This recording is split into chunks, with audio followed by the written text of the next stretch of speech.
Welcome to this week's TOOP TV, and today we're featuring the Fleurieu Peninsula. Whether it's rainy, sunny, windy or whatever the temperature, the Fleurieu is the best place on earth to be. Also, we're featuring an SA's finest, a gorgeous property in Hayborough. So don't forget, we're live and we're interactive. Get those questions going. We'll answer them on air at the end of the show. And just returning from 3 weeks travelling the Himalayas on motorbikes with 20 Adelaide people, flying into Adelaide is like, you've got to be kidding me. There is no better place on earth than Adelaide. And of course, Fleurieu is one of the jewels in the beautiful part of this state. So today we're covering it in big fashion and covering lots of different angles about the Fleurieu, and we should be so proud of it.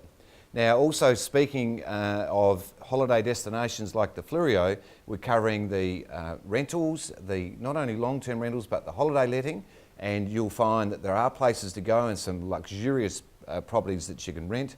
And the inside story this week, which we'll go to, is on property market and what's happening down at Victor Harbour. So let's go and have a look.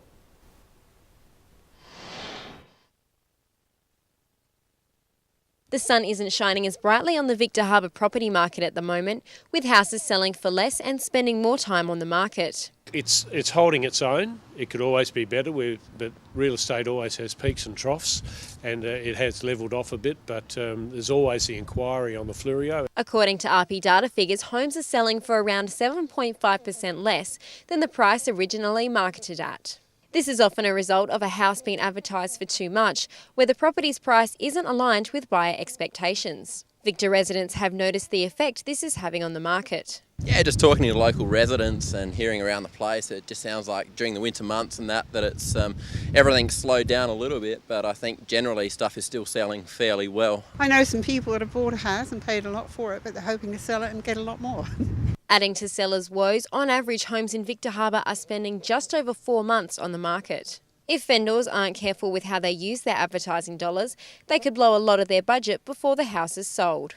Based on these issues, locals looking to sell need to make sure their home is priced correctly and marketing campaigns are consistently paced over an extensive period.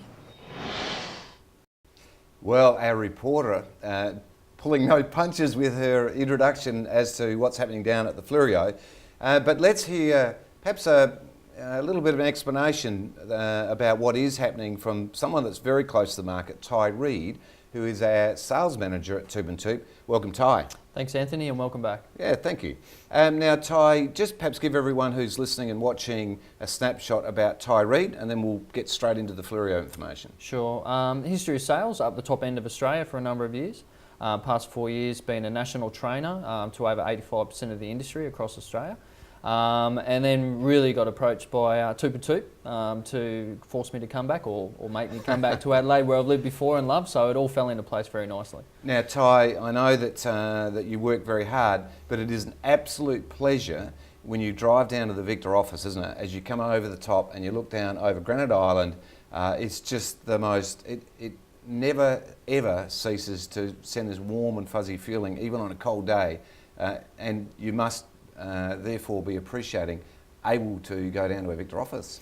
Oh, exactly right. Every Monday morning I leave Norwood fairly early, so coming out of Meadows, it seems the sun just comes out. The sun shines on the place all the time, so it's just a very attractive place to be. It always looks good, you know, there's always people about, there's a lot of activity, so it is quite a pleasure to go down there every Monday. It just gives me a nice relaxing start to the Monday morning. Right, now that we've had that little chat, let's get into the real guts of it.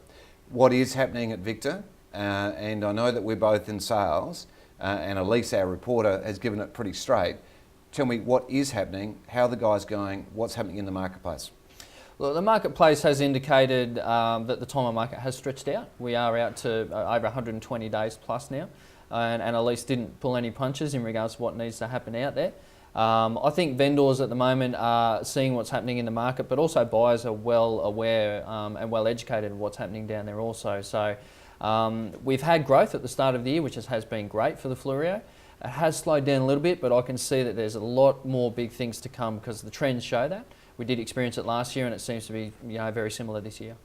Now, Ty, I want you to reconcile that with today's paper. Today's paper reads, real estate that will bear fruit. It says, and I'll read it to you. It's, by the way, for those that are listening here today, it's on page 15 of today's paper. The report's by Ben Hyde, who's the property editor. The country councils and eastern suburbs are the leading areas for median price property growth figures show.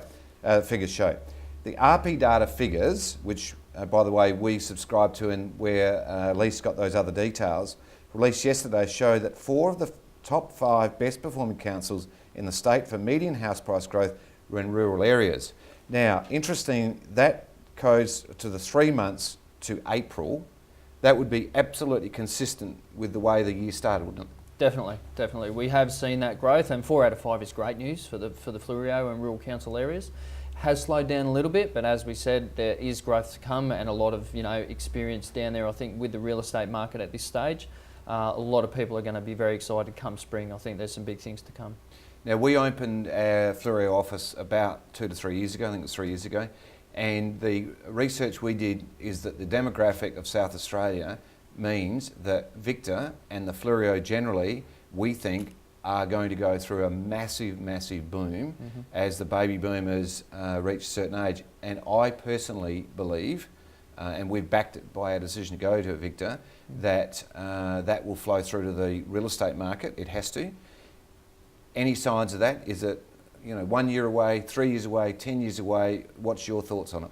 Yeah, look, it's hard to say at the moment.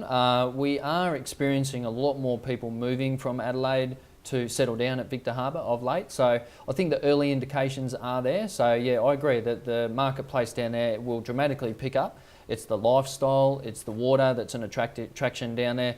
And it's just to escape the hustle and bustle of the everyday Adelaide life. So we are seeing an increase of people settling down in the Fleurieu for that ideal lifestyle. Now the X factor, a two-way freeway.